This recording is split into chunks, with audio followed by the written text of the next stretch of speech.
Auzubillahi minasyaitonirrajim. Bismillahirrahmanirrahim. Assalamualaikum warahmatullahi wabarakatuh. Alhamdulillahirabbil alamin. Allahumma shalli ala sayyidina Muhammad wa ala ali sayyidina Muhammad wa barik wasallim. Allahumma shalli ala sayyidina Muhammadil fatihil lima ughliq wal khatimi lima sabaq nasril haqqi bil haqqi wal hadi ila siratikal mustaqim wa ala alihi haqqa qadrihi wa miqdarihil azim. Ya, alhamdulillah. Untuk anak-anakku, ya, pagi hari ini ya, kita masih diberi kesehatan oleh Allah Subhanahu wa taala untuk menjalani segala aktivitas serta ibadahnya. Salah satunya adalah menuntut ilmu. Ya. Baik. Untuk pembelajaran akidah ya, di pertemuan hari ini kita akan membahas tentang akhlak tercela ya, di pelajaran ke-10. Tepatnya di buku Akidah Akhlak halaman 77. Ya. Jadi akhlak tercela ini yang dijelaskan dalam buku ini, yang pertama ada khianat. Ya. Yang pertama. Yang kedua ada iri, dan yang ketiga ada dengki. Ya. Dari ketiga sifat akhlak tercela ini, ya, sesungguhnya kita sebagai manusia, ya, sebagai ciptaan Allah, jangan sampai kita memilikinya. Ya. Dari mulai khianat, iri, dengki, jangan sampai. Ya, justru malah harus dijauhi. Seperti itu. Oke, baik. Yang pertama adalah khianat atau ingkar janji. Ya. Secara bahasa, khianat itu adalah suatu perbuatan yang tidak setia atau suka menipu daya, ya, atau perbuatan yang bertentangan dengan janji. Ya. Khianat juga bisa diartikan sebagai ingkar janji, ya, atau tidak menepati janji. Ya. Jadi, menurut agama Islam, ya, khianat itu adalah suatu sikap atau perilaku yang tindakannya ya sangat salah sekali dan menyalahgunakan setiap kepercayaan atau amanah yang diberikan kepadanya. Jadi khianat di sini bisa kita diartikan bahwasannya seseorang ya ini tidak bisa dipercaya. Ketika dia dipercaya, dia khianat. Ketika dia mengucapkan janji, dia tidak bisa menepatinya. Nah, seperti itu. Dan khianat ini merupakan akhlak tercela yang tidak disukai oleh semua orang, ya, terutama oleh Allah Subhanahu wa taala tentunya. Kenapa seperti itu? Ya.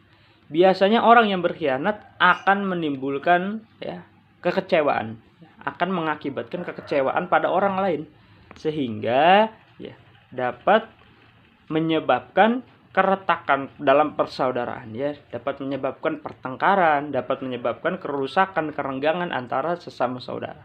Nah, orang yang suka berkhianat ini ya bisa kita katakan ke dalam orang munafik. Ya, sebagaimana ya di dalam hadis Rasulullah SAW, ya, ayatul munafiki salatu, idza haddatsa kadzaba, wa idza wa'ada akhlafa, wa idza umina khana, wa idza tumina khana. Jadi tanda-tanda orang munafik itu ada 3. Yang pertama, ketika ia berkata ia berdusta, ketika ia berjanji ia ingkar, dan ketika ia dipercaya ia khianat. Nah, jadi sungguh akhlak khianat ini harus kita jauhi, ya.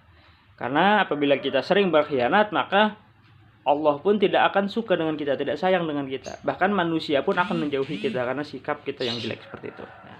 Selanjutnya yang kedua adalah iri. Ya. Iri ini adalah suatu sifat di mana kita tidak suka melihat orang lain mendapatkan nikmat ataupun mendapatkan kesenangan yang lainnya. Ya. Jadi ketika kita memiliki sifat iri, kita melihat orang lain ini mendapatkan keenakan atau mendapatkan nikmat ya dari Allah Subhanahu wa taala, dan kita tidak suka itu. Ya, kita tidak suka ya. Dan lain sebagainya. Jadi iri ini merupakan sifat akhlak tercela ya, yang sangat tidak disukai oleh semua orang. Begitu juga dengan Allah Subhanahu wa taala ya, dan tentunya oleh Rasulnya ya. Jadi sifat iri ini bisa kita katakan tidak pernah puas dengan apa yang sudah diberikan oleh Allah Subhanahu wa taala. Dan ketika kita tidak puas, ya, ketika orang tersebut tidak puas dengan apa yang diberikan oleh Allah Subhanahu wa taala, maka dia iri melihat orang yang bisa memiliki sesuatu lebih dari dirinya. Jadi iri ini kita tidak pernah puas, ya, tidak pernah mensyukuri nikmat dari yang diberikan oleh Allah Subhanahu wa taala. Padahal apa yang diberikan Allah Subhanahu wa taala tentunya sudah sesuai dengan kebutuhan setiap manusia, setiap hambanya. Ya. Sifat iri ini harus kita jauhi, jangan sampai kita memilikinya. Ya.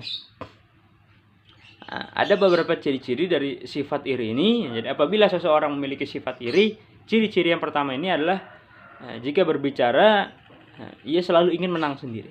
Nah, jika melihat orang lain memiliki barang, dia selalu ingin memilikinya. Itu yang kedua.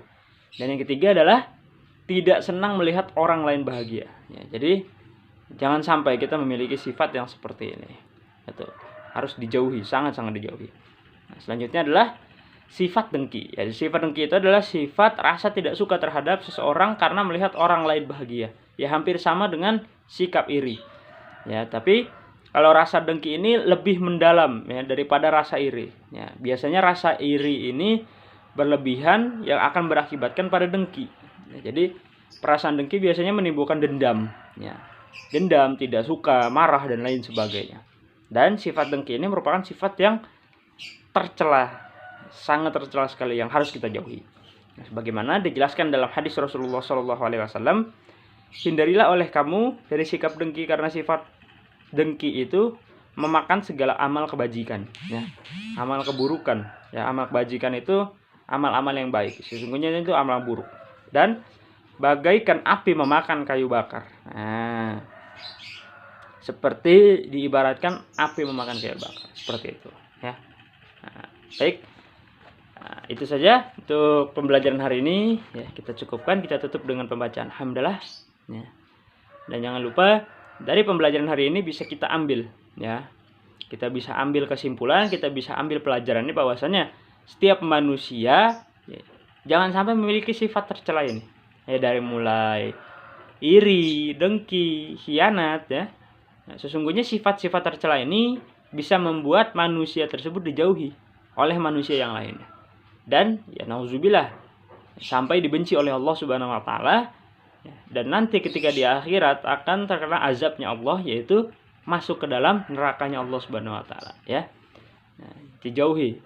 Ya, jangan sampai kita memiliki sifat yang seperti itu. Baik, kita tutup pembelajaran hari ini, kita cukupkan dengan pembacaan hamdalah alhamdulillahirabbil alamin dan doa kafaratul majlis.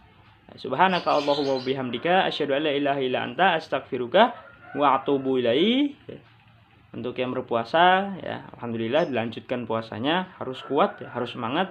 Dan bagi yang masih setengah-setengah puasanya atau yang belum, ya boleh belajar dari sekarang untuk berpuasa. Ya insyaallah dari sekarang, dari kecil ini kalau sudah dibiasakan untuk berpuasa, kita akan mendapat pahalanya Allah Subhanahu wa taala dan akan masuk ke surganya. Ya, baik, jazakumullah khair. Assalamualaikum warahmatullahi wabarakatuh.